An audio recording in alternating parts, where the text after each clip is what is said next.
I'd been on my own for so long with being sick, and literally at home where I am, where this has been, I've literally, this has been my four walls kind of thing. And I wasn't used to being in the company of other people. There was something very healing that happened that opened me up and thought, Ify, there's more to life than this. And you need to rest and honour yourself, which is a very Karen kind of honour yourself, but it's true.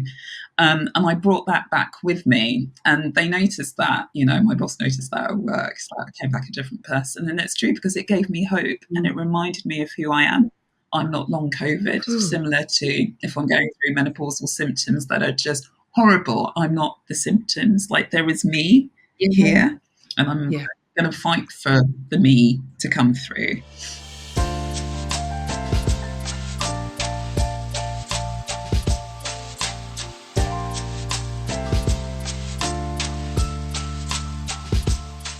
Hello, and welcome to Menopause Whilst Black, the podcast, Season 7, Episode 3. My name is Karen Arthur, and I am your host. I am a broadcaster, an artist, an activist, a grandmother, and an author. I'll tell you more about that later. So this is the podcast that is focused on centering the menopausal stories of Black people in any stage of menopause. And as I said, we are on episode 3. How are you today? How are you feeling? You might be able to tell by my voice, I'm feeling a bit pensive today. There are all sorts of things going on in my head. And I'm trying to really recognize that I can only be as present and look after myself in the midst of everything that's going on. I'm talking particularly about what's happening in the world.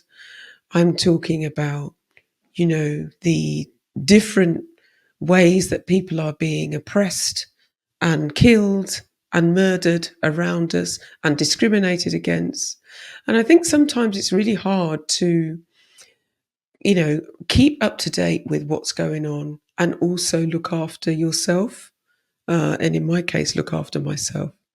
So if you're feeling a little bit, I'm going to use one of my favorite words, discombobulated. If you're feeling out of sorts, if you're feeling like you're not doing enough or there's too much going on in the world, please remember that whilst it's important to stay informed, it's also important to look after yourself and do whatever needs happening. Today I'm meeting a good friend who I haven't seen for quite a few years, certainly since I moved from London. So I'm going to spend some time with her. We're going to walk by the sea. We're going to eat some delicious food. We are going to laugh and right the world's wrongs. I hope you have someone in your life who you can do the same thing with and the same thing for. But let's get to this episode. My next guest is a very special human, and I really, maybe enjoyed isn't the right word, but certainly I cherish the conversation we had, and I know that some of her words will definitely hit home for you. So, as I always say, pop your trainers on, put your coat on, or make yourself a drink, sit yourself back and enjoy this episode. I also want to add a content warning because there are stories of loss and grief that are covered in this episode. And I just want you to go gently with yourself. So if any time you feel, you know what, I need to take a break, do remember to put yourself first. Okay, that said, you will enjoy it. I'll see you on the other side. Bye. Hello, and welcome to Menopause Whilst Black, Season 7. This is the podcast that focuses on centralising the stories of Black women experiencing menopause, any stage of menopause. My name is Karen Arthur. I am your host for today. And we are on, what are we on? Season 7, Episode 3.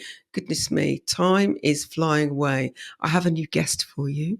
I hope you're as excited as I am. She's excited. She's grinning.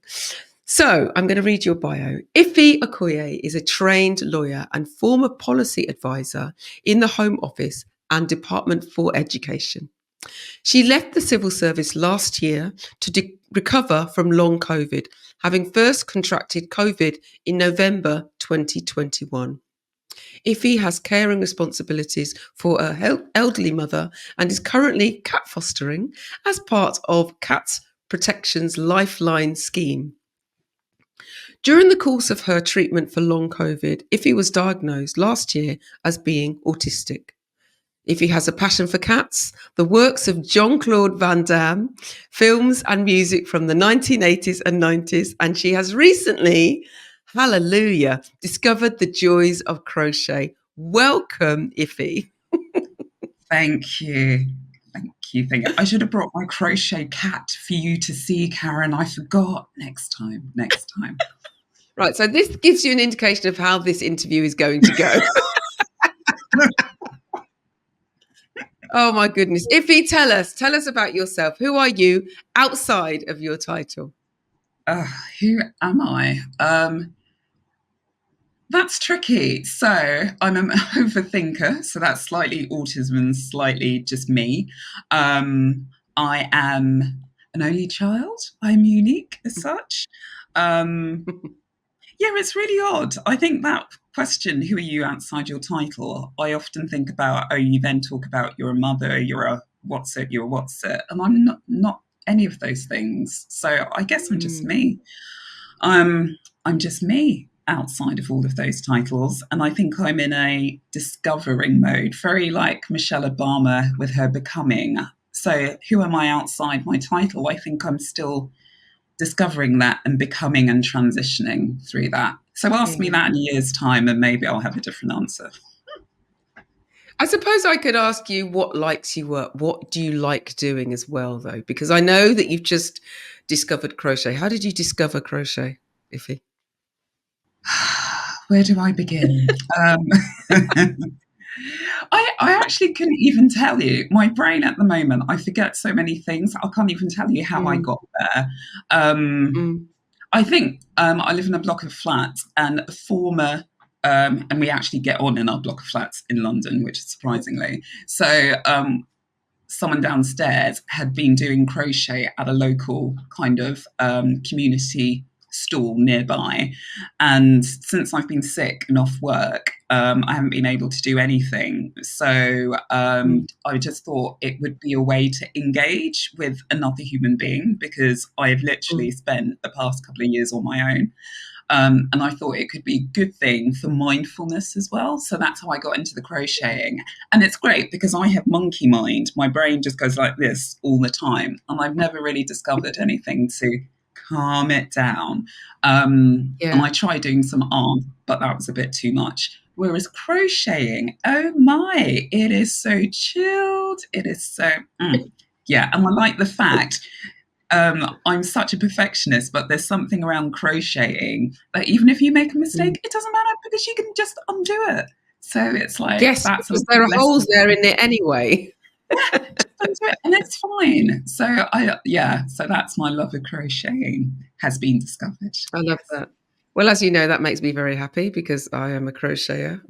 So I don't crochet prolifically. I'm more into sewing. But anything that involves some kind of creativity that allows you to calm yourself, calm your mind, focus on the process rather than the product, and isn't something where you're thinking, oh my God, I have to make this for someone or I have to make money out of it, gets a thumbs up in my book. So I'm very pleased that you've joined the fray, no pun intended. I crack myself up. Ify, what's your heritage? Where are your parents from? Both parents from Nigeria. So I describe myself as British Nigerian. That's a whole other story about how British or how Nigerian do I feel on any particular day, or depending on what's happening in the news. But that is my heritage. So Igbo tribe. Yes. Okay. And where are you based now? And how old are you? Okay, so London based. I've Again, the thing with my memory, I think I'm 46, 46, 46. I'm 46. Let's hold on to that. I'm Okay. 46. Yeah, We'll go for around. 46. Yeah. So, who taught you about menopause, Ify? I was going to say you, Karen, you taught me, but it's like no one did actually. It's something I've picked up basically TV wise. I think there's a lot of stuff that Davina McCall's done, and then that's generated lots of conversations. And I think up until that point, I hadn't really clocked on. And then the odd TV show where it all seems to be quite funny, where apparently it's a joke with women in hot flushes. So it's basically been media, no one telling me nothing, not really, until I came And across you. where are you on your menopause journey? So I believe I'm peri-menopause. So slightly because of my age, but also, and this is where it gets a bit muddy with, just like this, muddy with long COVID, because there's such an overlap of symptoms where they're quite similar. So I think I'm peri-menopause. I'm still having my periods. They're now doing their own business, which is quite interesting. It's like a surprise, see what happens every day. Um, yeah, so still having the periods, not as regular, but the thing that made me think maybe it's perimenopause is some of the symptoms. But then because I was going through long COVID, I was focusing on long COVID. And it's only afterwards I was thinking, you know what? Actually, some of my long COVID stuff is probably long COVID as well as perimenopause on top. The fatigue. So when I first got long COVID, when I got COVID in November 21, it completely changed my life. So I'd always been someone very active, very fit, never had chest pain, never been anxious. So I've always had my monkey brain. So I've always had that, but never anxiety or anything like that. And then I had COVID, and then the COVID continued and developed into long COVID. And my main symptoms were the tiredness, the brain fog, so the forgetting stuff. I've always had a bad memory, but this was something else. I'd be speaking, just chat, word just disappears. What is that word? And I'm someone who's quite intelligent, articulate, so I'm like, what is going on here? Would struggle with conversation and following conversations and people's conversations, which again was quite new for me. I couldn't really focus. So I love reading. And I really struggled to read. So that was really tough for me. The processing of information, I didn't know what was going on. The fatigue I've mentioned. Chest pain as well. Never had chest pain. Ran a marathon, for goodness sake, just before COVID. Chest pain. And then there are the little things as well. So my body temperature has always been a bit odd, let's say. So this night sweats business, I think I've always had that. But I've noticed my body temperature was it was more off the scale with how quickly it would change from being I'm normal and then I'm feeling quite hot and then I'm feeling quite cold. So changing body temperature, and I wouldn't say night sweats or flushes, it's just the change in body temperature was happening as well. And then, so I was just focused on long COVID and dealing with long COVID because I was freaked out about it. So it's only afterwards I was getting the treatment for long COVID. And then I was thinking, some of this stuff is very similar to what's happening in menopause. And so I'd be asking my long COVID clinic about this. And it's a shame how things are so siloed. And so I would be asking them, so how much of this is long COVID and how much of this is menopause? And bless them, they would say, honestly, we don't know. And what we're about is treating the symptoms. So there's definitely something I've missed around the holistic approach. Yeah. I think there's also something that I experienced around feeling I'm going crazy. Like, I'm going crazy. I'm going to the doctor saying there's something wrong with me. And I'll be having tests and various things that will Mm. show, like, nothing's really showing up in the test. And therefore, I'll be told there's nothing wrong with you. And then I thought I was going mad because I could tell there is something odd happening. I don't feel like myself, but no one's listening to me. So that's another aspect that was going on, which is so familiar with long COVID as well, where people, primarily women, bizarrely enough, where it's disproportionately happening to women as well. Um, Women don't feel listened to, gaslighting, think you're going a bit mad, then think you need to man up, that, obviously, because you're not getting the validation from other people that there is a thing happening, then it's just you and you're being weak and pathetic. So just push through.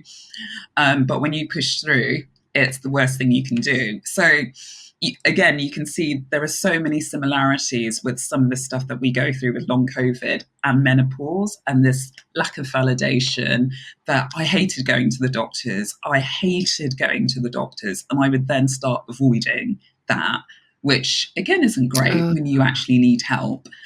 So there was that. There was all of that going on as well.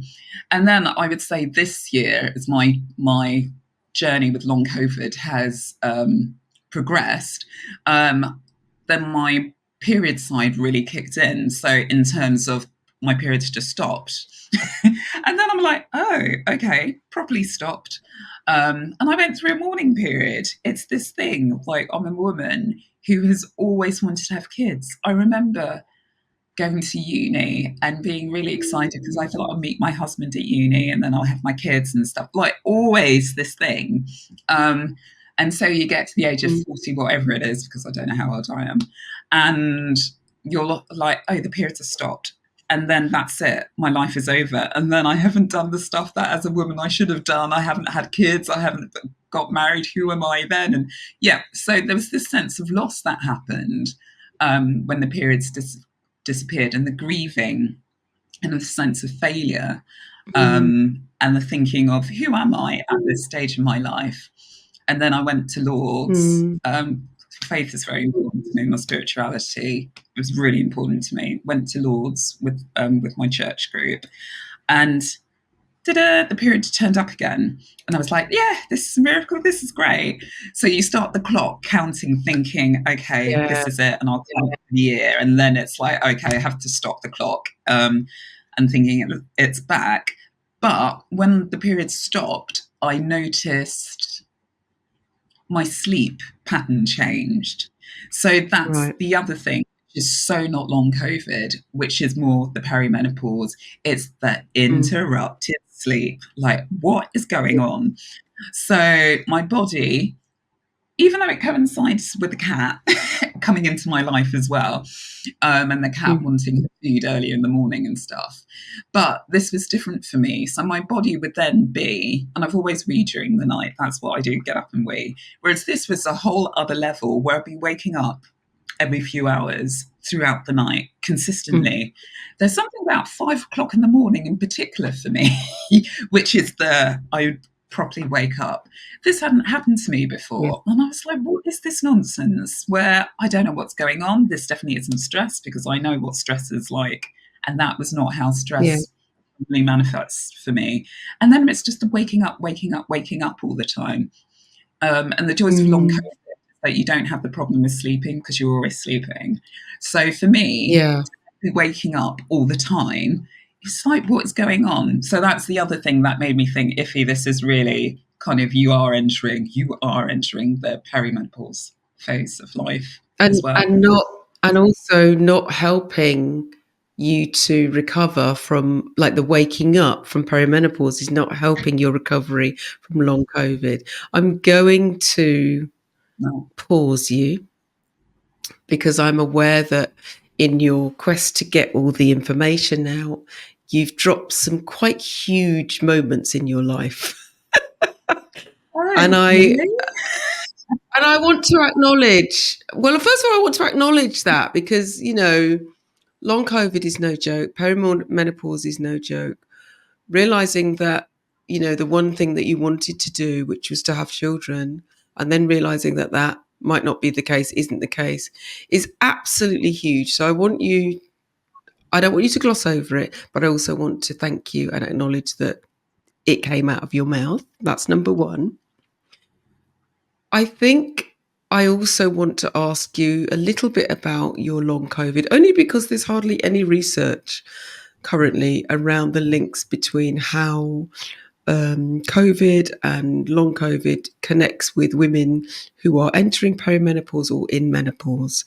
And I realised you mentioned that you went to the doctors and they just treat the symptoms. So you had COVID in 2020, late 2021, yeah? Yeah, How just after long my was it before? birthday. Yeah. So how long was it before you realized it was long COVID? And then how long was it between that realization and when you first got a referral or, appointment with the clinic, which you then started to avoid? Yeah, I'm going to be really careful with this because Hmm. I can already feel my body reacting to this because it's taking me Okay. back to a time of trauma. Because Okay. Yeah. this, I may have 100%. glossed over it, and it's not to stop. It's just to kind of provide a bit of context. So I'm not going to kind of go into the details of it.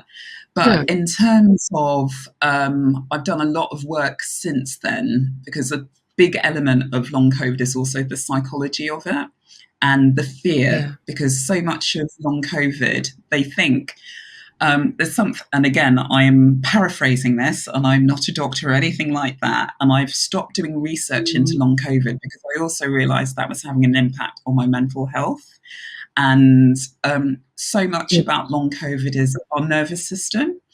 And Yeah. it's as if you've got a virus that comes along, da da da da da da, body then fights the virus and then body gets on and does the normal thing. Whereas with long COVID, that doesn't happen. There is something about your body has stayed in that fight, kind of fighting the thing off Mm. stuff.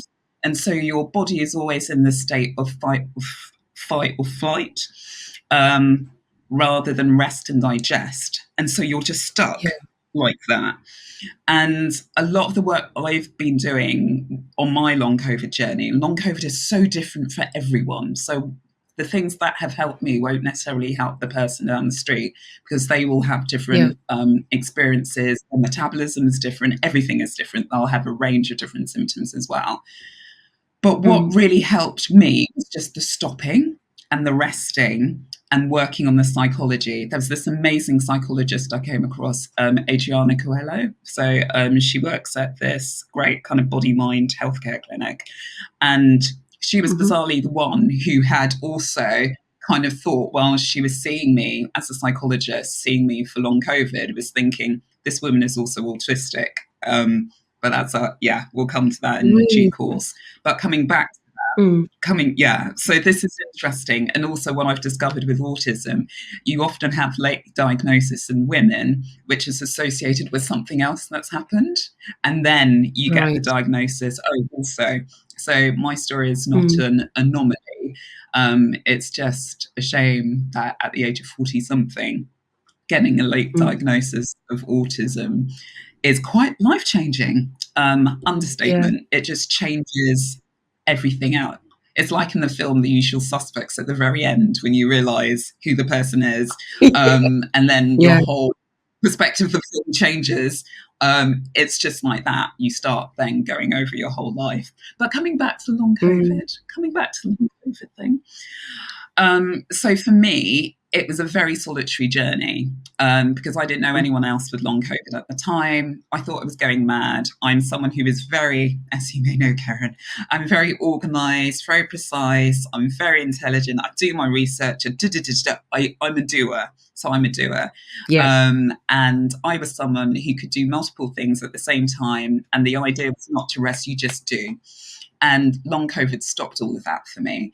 And I probably just thought it was a cold. I assumed it was a cold. At the time, our various people in power at the time were just saying it's similar to a cold, it's fine. And they weren't really talking about long COVID. And also, it was a time when there was a lot of fear and people are in hospital and people were dying. And that wasn't me. I was never hospitalized. So, and I think that's what surprised quite a few people. It was just like a cold. I just had a cold. I lost my voice. I sounded a bit like Bonnie Tyler for a while, which was nice. And, you get a bit feverish, but it was just like a bad cold. So I was just like, right, all I need to do is rest for a week or two.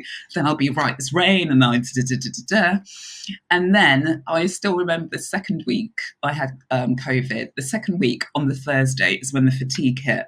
And I've never had fatigue like this. And this is someone who's run a marathon also. I've never had fatigue like it. And I just didn't understand what was happening to me. There was no point of reference. So I didn't understand what was happening. Yeah. And all the time I thought, okay, just rest. Oh, but you just need to stay in bed. And the resting didn't help. I could be in bed for 12, 13, 14 hours and still feel tired and still stay in bed and sleep more. So this kept on going on for a while. I think I only took 2 weeks off and then went back to work. Which was crazy doing this, which was mistake number one.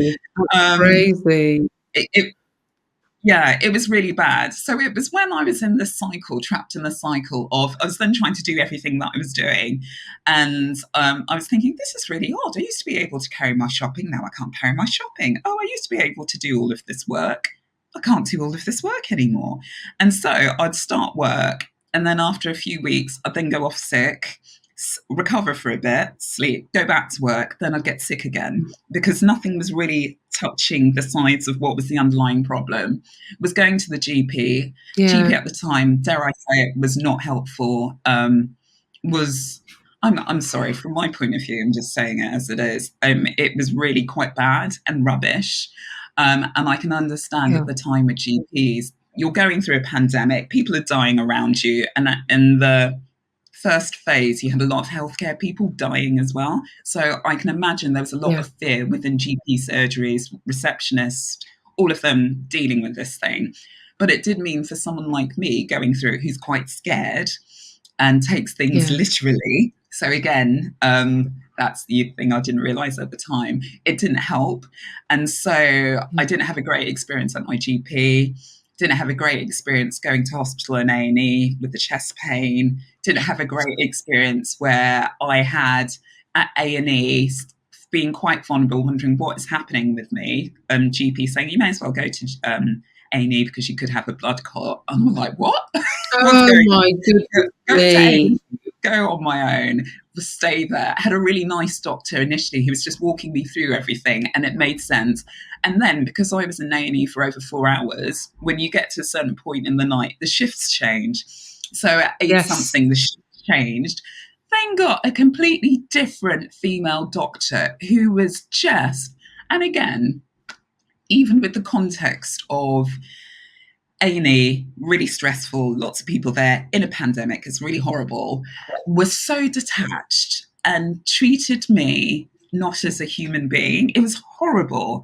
And then that does not help with my sense of fear and being really scared and vulnerable and being told, having tests, there's nothing wrong with you. There's nothing we can do. You just need to go back to your GP. And I'm saying, well, the GP told me to come here. It's like, there's nothing we can do. Essentially, and I'm paraphrasing it, she said it's like, you're not dying. So, we only deal with kind of, and I'm even saying this in a nice soft way compared with how dismissive she was. She wasn't even looking at me to say it was awful. So I then went back to the GP in a complete state, rang them up in the morning in hysterics saying, I don't know what to do. The receptionist wouldn't help. And when I was saying, can I just speak to a nurse because there's something wrong? And because I was having hysterics, the nurse, the receptionist, like, there's nothing wrong with you from all the tests, and just put the phone down mid-hysterics. And so this is what I mean. If I go through everything that's happened with long COVID, it's been so I won't. And that's just a snippet of what I've experienced with GP, never mind what happened at work. And it's just been awful. So what's interesting is that was going to be my next question, but I don't know whether I want to ask you now because I mean the the generic question is, what were your work colleagues like? But that tends to be with menopause. But because we're focusing on you were focusing on your long COVID. I suppose perimenopause just kind of slipped in there, because those symptoms are so similar. They are so similar. And it's a shame, again, I'll be careful with work because I loved doing the work that I was doing, and I think, again, it's the context of the time. Lots of people are going through their own individual stuff at the time. There's a lot of fear, and you're still doing your day job on top of it. So some people at work were great for me. Some people, just because they didn't have, as my friend would describe, the bandwidth, not so much. So weren't as supportive. And I think when you're someone like me who lives on their own, feels quite vulnerable, has always been a perfectionist, someone who's done really well at work, and then when that's not quite happening at work and your body isn't quite performing and you don't know why, and you're trying to put the things in place to help you at work and it's not quite happening and you don't really understand why it's not happening, it just was a perfect storm for me, because it comes back to your idea of title and identity. I've always identified as a competent, able, strong person who's always worked. I'm a problem solver. I get things done. I'm a doer. Yeah. And long COVID meant I couldn't do, and I couldn't understand, and I couldn't fix, and I couldn't solve this. And I wasn't having the support around me either. And I thought I was going mad because I'm like, I don't know what's going on. So anyway, all of that happened. And I even remember at work kind of thinking, I don't want anyone to go through what I'm going through. And it's a very individual thing because when you're part of an organization, you'll have, everyone is going through their own kind of things, and you'll have I think it's just very difficult getting the consistency and approach. So that was one of the things I wanted to do before I left work, was try to kind of set up a long COVID group. And also I was highlighting, it's really interesting, particularly if you're working in an organization where it's predominantly women, and we're noticing that disproportionate number of people are affected by long COVID are women, and also disproportionately people who also have some disabilities are affected. And also disproportionately, it's happening to a particular age range. But these are things to also to bear in mind. And then also think about some of the overlaps with menopause. So this thing about setting stuff up was really important before I left. So I just didn't want anyone to feel alone, but also for them to know there is support, because there is lots of support out there, although it's been a lot of support that people have set up themselves. So and there's a lot of women going through menopause or going through the beginning of menopause, but also the long COVID, who are feeling very confused and not sure, is this long COVID? Is this menopause? What am I meant to do? And not knowing where to turn. And there are places to turn. So I have two questions. Were you able to set that group up before you left? And what led... Did you leave because you wanted to? Did you leave because you didn't have any choice? How did that journey take place? I think it's a really difficult one. So I did set up the group because, as you know, I'm a doer, so I like doing and setting things up. So I did set up the group. I don't know what's happened to the group since I've gone, but again, it's the sense of I just didn't want anyone to feel alone, as I had done. And this isn't necessarily just with work, with my GP experience, with my friend's experience, because I was the only one who'd had long COVID, really. So I was the anomaly. So the group was set up. And at least we were starting the conversations at work with leadership and HR about what is the support you can give to people who are going through this. And again, long COVID doesn't just affect women, and it doesn't just affect people in middle age, and it doesn't just affect those with disabilities, but it has a disproportionate impact on certain groups. And that was the thing that I really wanted to highlight, and thinking, you've got people like me who are amazing, who are great at what they do and just want to be supported to work. So there are things you can do to put in place to help them. So that was my thing. And this is where kind of faith kicks in as well, where I have to believe the man upstairs knows what he's doing. And there's a reason for everything. And there's a reason why I went through what I went through. And there was a scheme that was happening at work where you could, like, they called it a voluntary exit scheme. So I did that anyway. And in hindsight, I think it's really good that I did, because it enabled me. What I needed to do was rest and my body Yeah. to rest. And that enabled me to do that. I think people with long COVID, similarly with people with really crippling impacts of menopause, you can be supported to stay at work and do it, but you need to have the support in place and all of this stuff.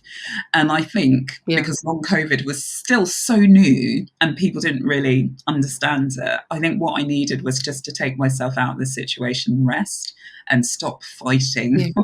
It just felt like I was fighting, whether Yeah. it's fighting the medical or fighting for people to believe me on the GP medical side, or fighting at work. And again, with work, to be again, there are some people who are brilliant, absolutely brilliant, supportive, whatever. But I think it's just the nature, unfortunately, when you've got work and you've got a job to do, you've just got to do the job. So it's, if you Yeah. can't do the job, then what is then put in place to help support you to do it? So it's really tricky, and I completely get it from a work perspective. You're trapped between a rock and a hard place. But I think this is where my understanding of, I just needed to take myself out of the situation and just rest. And I hope that when I recovered, I would then be able to go back into the workplace, because I loved doing, like, I'm committed to public service. I love that. I love doing policy stuff. I love working. I love making a And difference. So again, back to your title, when you're not doing that, I was like, who am I if I'm not working and I'm not doing? yeah, Um, yeah. so I've really gone through that And did it kind work? of, yeah. So this is why I think the man upstairs definitely knows what he's doing. Having the year out has definitely helped me to rest, to rediscover myself, to really reappraise what is important to me. Because again, coming back to menopause, all of the stuff I was thinking is primarily long COVID, because my confidence was shattered, completely shattered. Didn't know who I was, very anxious. And it took me that time out to really rest up, think, if you're not crazy, nurture myself, not feel bad about stopping. And I think this is, I'm not just going to say Black women, I think there's something about women. I think there's something culturally about, you just keep on doing and you just man up. Yeah. I think there's something about being on the hamster wheel of life, which is the thing about, you've got to succeed, you've got to get promoted, you've got to do X, Y, and Z. And I was on that hamster wheel because I wanted to progress and do well and do well and do well. And I always feared stopping. What happens if I stop? That's the worst thing could ever happen if I stopped. And long COVID forced me to stop, and the world didn't end. It just changed. I will It say, changed. I will also say that phrase "man up" is really irritating, because it implies that men, that's the best thing to do and they're the stronger ones. But we know that actually it's women who we are celebrated for giving to others and for that kind of Yeah. thing. But we also keep going, and we keep going because we're not given the opportunity to rest. So I'm thrilled I'm thrilled for lots of reasons, but I'm pleased that you were able to recognize that you needed to take yourself out of the equation. Also that you had the means and you're able to support yourself. Yeah. There are lots of people who can't do that. I also know, Yeah. because obviously we know each other for a reason, that in that time you decided to get on a plane and come travel several thousand miles to I Barbados. know. And I That's wonder it. Yeah. what this is a woman. For people listening, I need to put this in context. So Ify was one of the first people who joined up for the Joy Retreat Barbados, which took place in 2023, but she booked in 2022. And one of the first things we talked about was, one, that you were really tall and you needed a queen size bed, and two, you were anxious, I'm going to use that word, and rightly so, about having too much to do and being Yeah. able to pace yourself. So, but I really how did you get to the joy retreat? Like, what? I don't mean physically. I mean, what was it that you saw in No. that was like, I need that? But also, yeah, because I was worried for you. I'm not going to lie. I was like, oh, okay, Yeah. someone with long COVID. Let's see how we do this. Yeah. So, yeah, talk us through your thought process. And Yeah. then how was it? And again, I'm getting emotional thinking of that time because it's very painful for me. And Mm, when I see how far I've come now compared to what was happening, it's incredibly painful for me. So, yeah, you and me mm, both. I was really worried. I didn't know if I could do this at all. I think I'd got to, you can hear it in my voice as well. I think I'd got to a stage where I just thought, I'm going mad. I'm going mm, mad. I can't continue the way with things at the moment. Something's mm, wrong. And I could feel my body was about to give out. And it's not just the physical side that was pushing the physical, it's the mental side as well. That I've always held things up, not just for me, but also like I'm a carer as well. So all of that stuff. And I've always been the strong one. And I wasn't able to be strong. And I didn't know what to do because there was no one else being strong for me at that time. Um, mm. and I was really getting to a stage where I just didn't have the answers. I didn't know what else to do. Yeah. Thank God, again, during this period where even though things have been really painful, I've been disappointed by responses from medical professional elsewhere. I've also been surprised by some of the little nuggets, gems that I've had along the way. Mm, So, for instance, mm. it's my GP at the time was not great, but a GP friend told me about Yoga for Life project, which has been phenomenal, and I heartily recommend that to anyone with long COVID What's or it any called? kind of issues Say or it again. the Yoga for Life Say it again. What's project. Yoga Yoga for for Life Life? Yeah.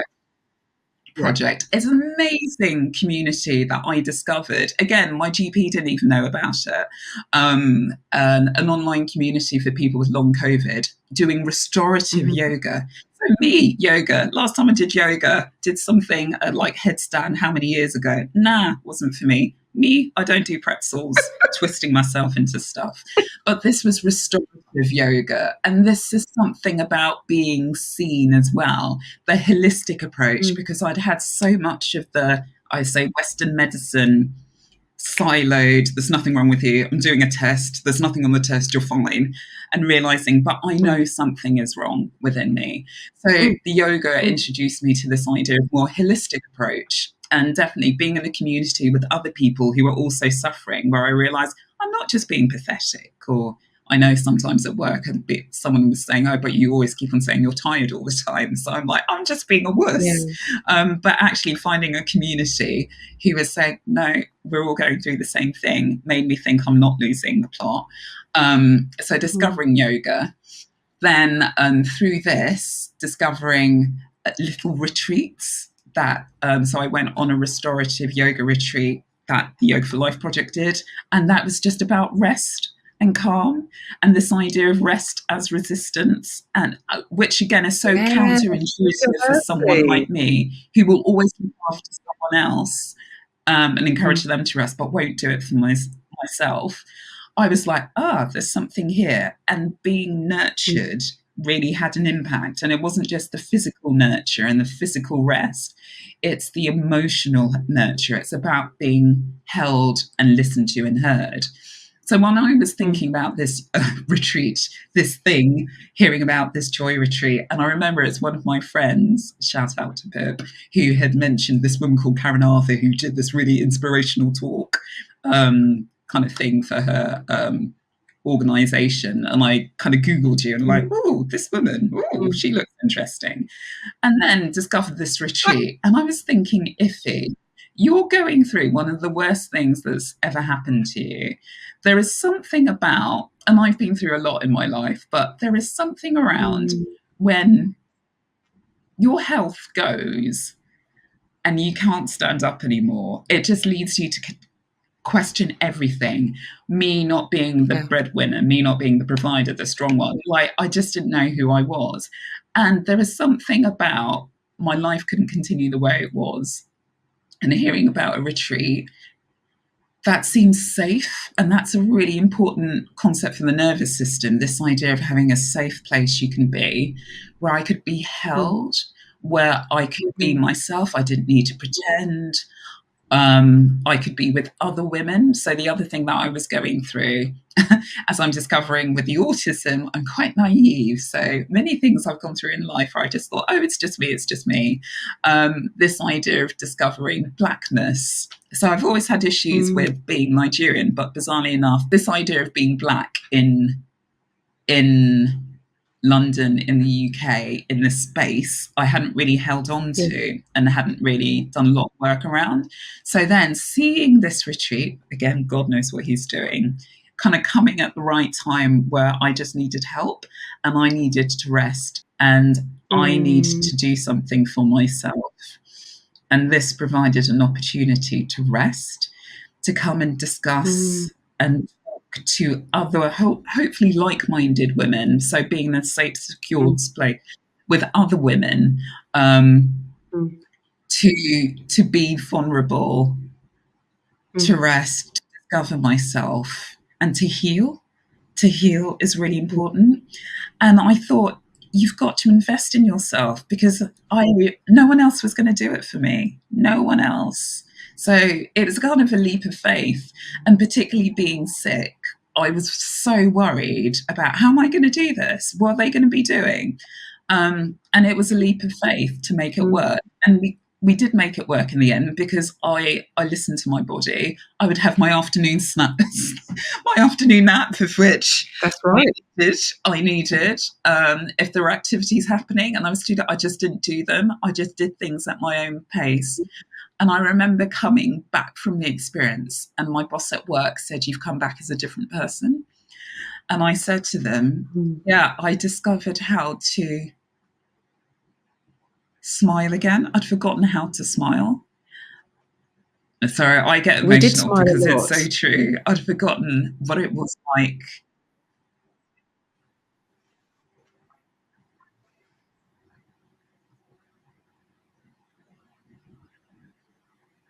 Yeah. Yeah, I'd forgotten what it was like to have fun, and I'd forgotten what it was like to Mm, laugh and to mm, smile. And to hear me laugh felt odd because I hadn't heard this in like 2 years or so.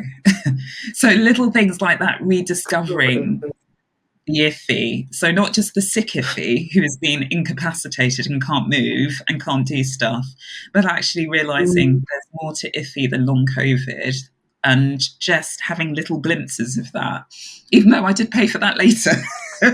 When I came back, I was horrendously sick, but it was still giving myself that space and opportunity and realizing, Ify, there's more to life than mm. you being sick, and it's okay. And Ify, it's okay for you to heal, and you can take strength from Yeah, being around other Black women who were all going through our own different journeys. I think I was one of the youngest ones there, but it doesn't matter because that's we're right. all on this journey. You think you're coming to talk about menopause, and then all of this other stuff comes because you bring your whole self, your whole unadulterated self to the mix, and it all Yeah. comes out. And It all that's, I comes suppose out. that's what And there's a lot of crying. I want to thank. I suppose that's what I Yeah. want to thank you for, because you were one of the first. Everybody was on a leap of faith, by the way, and you were one of the first people to not just book. It's not just that, to trust, I think, and it's not necessarily about trusting me, although it was. It was more about trusting yourself. Because of everybody there, you were the person. You were the only person with long COVID. You were the person who needed physical care. You needed to know yourself, but you turned up, to a bunch of strangers, and you brought honesty and you brought humor, even though you feel that you hadn't laughed for a long time, or you hadn't felt joy for a long time. You did bring humor.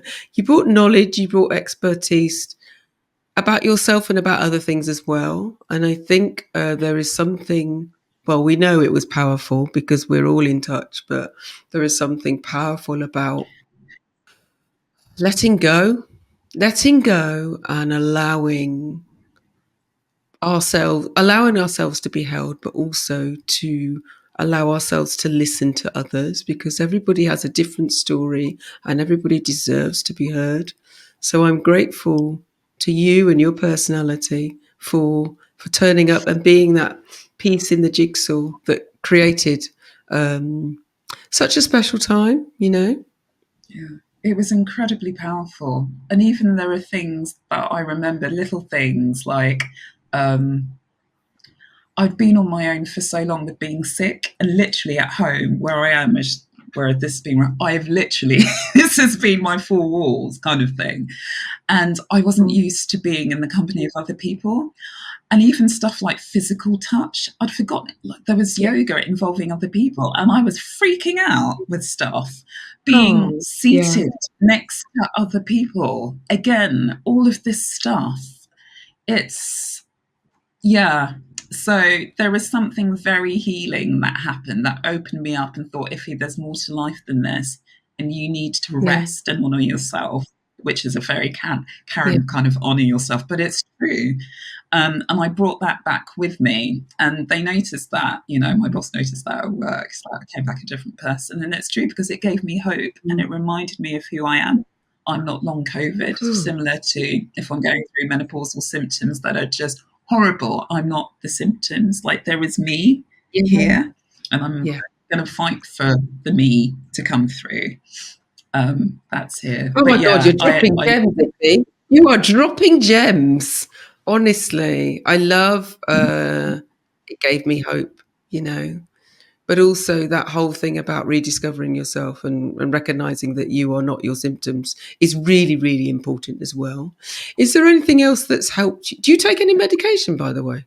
Or what else helped you? Do you use, I don't know, do you have a routine, for example? are you talking about menopause and or long COVID or just life?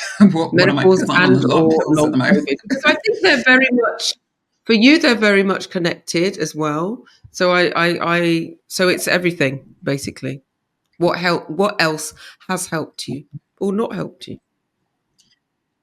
So I would say I'm a great believer in using what works for you, which is going to be very individual. So what works for you won't be for other people. Yeah. Ayurvedic medicine and treatment. So using the restorative yoga. Again, I'm not pretzeling for anyone. Thank you. But the Hmm. restorative, Hmm. allowing myself to rest, not thinking I'm being lazy, Yeah. is so important. Yeah. I do that. And I do it online because still I'm very, even though I'm better than I was, my life is still limited with long COVID. So I still have to pace myself, Yeah. manage my energy. So I do Yeah. online yoga via Yoga for Life project, do that twice a week. So that's important. Ayurvedic massage is so, and that's more about the holistic, having space. You have a 10-minute GP appointment, and there's something about Mm. holistic Ayurvedic massage where it's, and again, remember, this is me who's been on my own, lived on my own for so Mm. long, not had physical touch. So this idea of Yeah. soothing massage, body contact, and just nurturing Mm. yourself is very important to me. My Mm. diet has always been fairly good, fairly good. So I eat fairly well 4 or 5 days a week, and then the rest of the time I eat whatever. Um, because I've been unwell, exercise has. I used to love going to the gym, body pump, all of that stuff, Pilates. Haven't been able Wow. to do that, but I'm slowly building up with my COVID rehab. Again, everything I do in my room, but it's slowly building up my Yeah. strength again with the COVID rehab. And my long COVID clinic have been excellent. So the East Barnet Long COVID Clinic, Wow. excellent, have really helped me. For medication, so this is where you've got the East-West thing going on. So for menopause, with the sleep, because I'm like, what's this nonsense waking up throughout the night? So I tried the magnesium. What is it? Magnesium glycer. I've tried that, and I think Resonate. it's because I've been on that for yeah. So I've been under 3 months, and I think with things like that, you need to give it a good length of time. So I'm Yeah. taking it, and we will see. It's I haven't been as bad during the night as I was first time when I was just waking up and I look at the time. I've just stopped looking at the clock, so Mm. that's important as well. I take moringa. My mum loved moringa, Mm. in the morning I take it as part of my. I used to have a kind of green blend thing in the morning because I don't really drink Mm. coffee. I don't drink coffee. I don't really have kind of sweet drinks. I drink water and stuff like that and Mhm. herbals and stuff. So I take that in the morning. I've been taking, well, for long COVID, I'm on a range of antihistamines and things like that. It's so much of it is trial and error to try Yeah. and just deal with the stuff we don't really understand. So I'm on that. Um, and then I'm on various kind of vitamins as well. So I also have Raynaud's, which again, the dovetailing women of a particular age, kind of Oh, women, okay. 30s, Yeah. 40s particularly, and apparently Raynaud's eases off in later life. So I'm also taking things like vitamin E, high vitamin C for Raynaud's. What is the thing I can never pronounce? Is it the ginkgo? I take that as well. My blood Ginkgo circulation's quite biloba. bad. I might have made that Take up. that. Anyway, yeah. Yeah, yeah, that's the one. So I take that as well, and a range of other things. I just want to live life. Having been so unwell, I just want. It's about quality of life for me going forward. Yeah. It's about Yeah. making the most of the time that I have here. It's about having the right relationships and having Mm. the right relationship with my body as well. And as much as I've been Yes. disappointed with my body, oops, the straps, sorry, let me adjust. Um, She's just I've flashing. She's also got to flashing her respect bra my now, body guys. because I'm still here. Yes, Yeah. yes. But there's something about, as much as I've been disappointed and I've struggled with my body not working in the way that I wanted to do, pushing my body and the body not reacting, I've got a much Yeah. better relationship now with myself and my body where I value myself so much more. I am so grateful Mm. for the little things. I'm even my body, Yeah. even with the horrible things I've gone through with long COVID, I'm grateful I still have my sense of smell, my sense of taste because I love my food. So that would have been an issue for me. I love that. Um, so things like that, even that I'm able to use when I couldn't really leave the house or anything on my bed, I'm able to use my fingers. So my crocheting and a Yeah. big shout out, I've got to say shout out for Otter Yard have been amazing for AutoCraft Studio teaching me to crochet. And I've made my baby Reuben, which is the cat, and I've made So like what are they little called? Say that I'm now again. making a hat For and stuff. what Um, are they called? for Otter Craft Studio. For Otter Craft For Otter Studio. Yard They're in Wood Studio. Green Okay. in the Blue All right. House Yard. Yeah, Okay. yeah. All For right. Otter Craft Studio, they are amazing and they've been great. And crocheting, it just helps calm me down, which is again important for the nervous system for long COVID. But also when I get exasperated with just life in general, I just need to watch my Jean Claude Van Damme film, do my crocheting, and it's just like everything calms down, And basically. So where are yeah. they based, Ify? So they're in Wood Green. So they're in Blue House Yard, which is in kind of River Park Okay. House in Wood Green, like Okay. Cool. N2270B. But they are fantastic. Nessa and Sophia, really patient I because I've love that never you done know that. crocheting before. And they've helped me so much. Yeah, they're really Love great. it. They have a nice craft circle. So really nice. How do you celebrate yourself? Well, I watched the films of Jean Claude Van Damme, so the artwork of that. Um, the thing is, how I celebrate it, I would say, how do I nurture myself? So, one of my previously, I would have said guilty pleasures, but now I say it's not Mm. guilty. It's about I need to Mm. feed myself because I've seen what's happened to me when I haven't.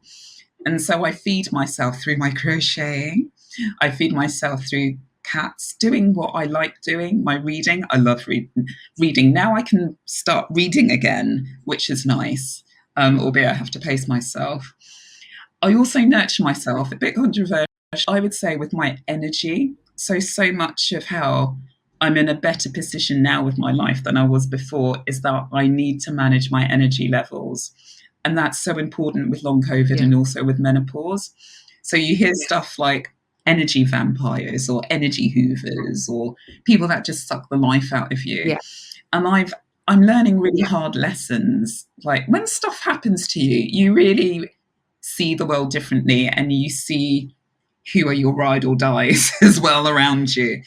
And I'm realizing Yeah. I don't have a lot of energy at the moment. So the little energy that I've Yeah. got, I need to use it wisely. So if I'm doing my job hunting or job application, I need my energy for that. And then anything else, it's got to be stuff I like and it's got to be with Great. people I like. And I've really noticed Yes. before I got sick, I was a very social butterfly. In fact, even though I'm autistic, all of these stereotypes about autism, but that's a whole other conversation. Yeah. I'm so-called high-functioning autist, so-called, which isn't the case. But I noticed that I did a lot of social masking. So I would Yes. fit in. I've always known I don't quite fit in. I've got spiky edges, and I've always knew something was wrong with me. So I always did lots of courses so I could be a better person and do this and know about personal impact and and I know what to say when you go out and be sociable and stuff. And I'd do all of that. And then since I got sick, I'm like, I don't have the energy for this anymore. So I can't be dealing with large groups of people anymore. I prefer being one-on-one. And if I don't feel like I'm getting much from this relationship, this conversation, I can't really do it anymore. And I'm just learning to kind of let go. And it's painful for me to do that because autism, habit, we're very loyal. We like things being the same. You're But learning. I'm realizing my life is changing. Learning yourself. Yeah, you're really learning because some of the things you've mentioned are also about menopause where it's like, you know what, I don't care anymore. Like I'm not going to suffer fools gladly. And I feel like that combination is helping you to learn where you are, to go where you're valued and to bond the rest, basically. Yeah. And there is that. Yeah. Which tune instantly makes you want to dance? What do you think makes me instantly Tell want the to world, dance, Karen? tell the world. Sorry? Okay. I would say it's Candy, Cameo. I love that song.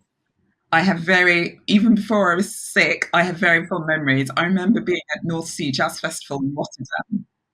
We had us dancing to Candy on our retreat. Oh, I love it. And it's so funny. It's a love-hate song. Obviously, it's often on at lots of parties, and people are getting up and dancing to it and doing that particular formation. But I have friends who, the minute it comes on, they're like out of the room, sitting down, and other people who are jumping in the middle of the room. I know who you are. I have one more question. One more question for you. What's the one piece of advice you would give to anyone listening to us right now? I would say particularly someone who's going through or has been through a similar situation to you with long COVID and menopause, but just generally. A piece of advice, please.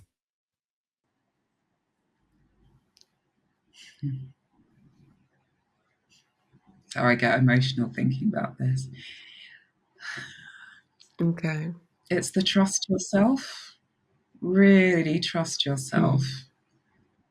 Even in the face of other people doing their nonsense or not, you know your body and you know who you really are, even if other people have got their own stuff going on. So don't listen to other people's nonsense. Trust yourself, fight for yourself, because you are worth it. You actually are, and really value yourself. And that's the lesson I've learned. I was going to say too late in life, but it's not too late because I've learned it now. I really do value and I do love myself now from this experience.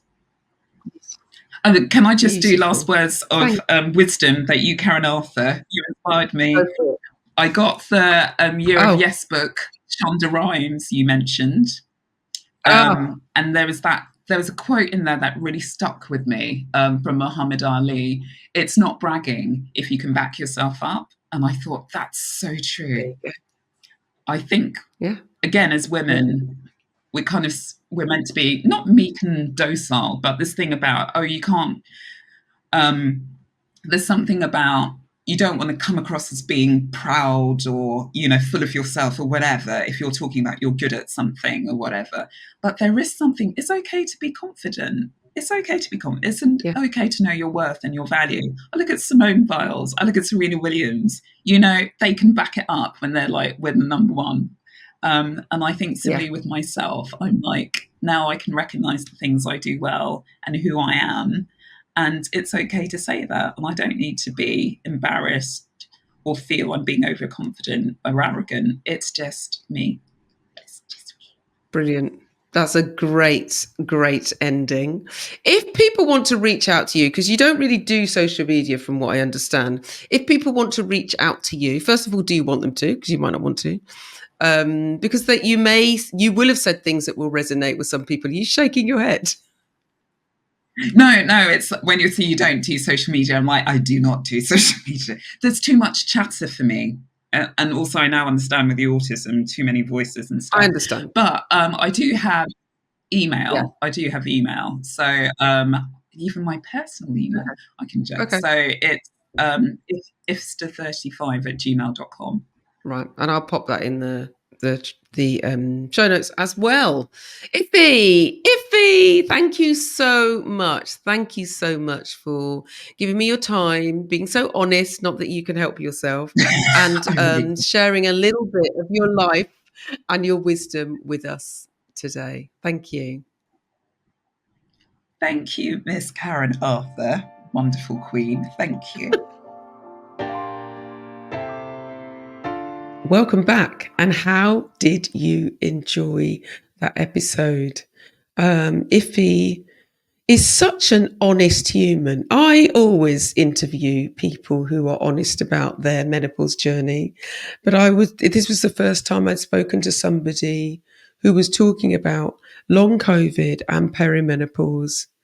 And I really loved that she was able to explain the different nuances and the different ways she experienced her different symptoms. But also when she talked about loneliness and she talked about, grieving the person she once was, somebody who was really fit, somebody who always thought she was going to have children, which is a really hard thing to admit sometimes to yourself. And how do you redefine yourself when your status or your whole being is locked into what you thought you were going to be, whether it's leaving a job, whether it's the status of a salary, whether it's a relationship, or whether, as I said, it's about becoming a mother, or in this case, not becoming a mother. So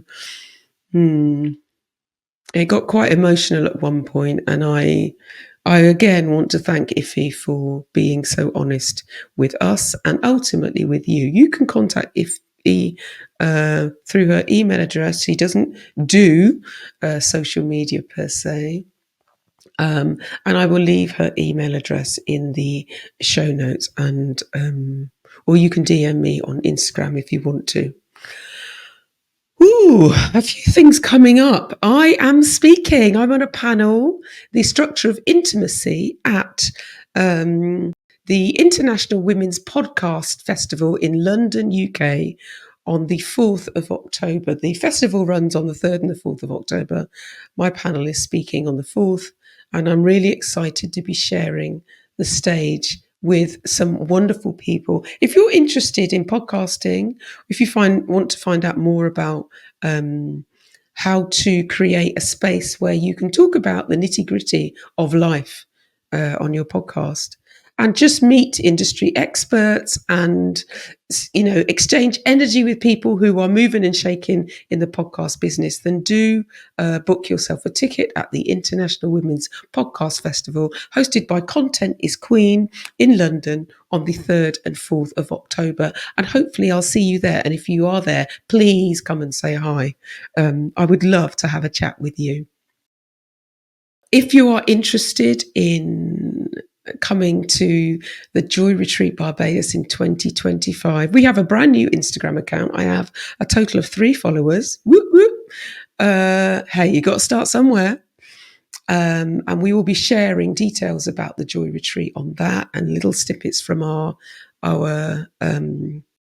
trip in 2023.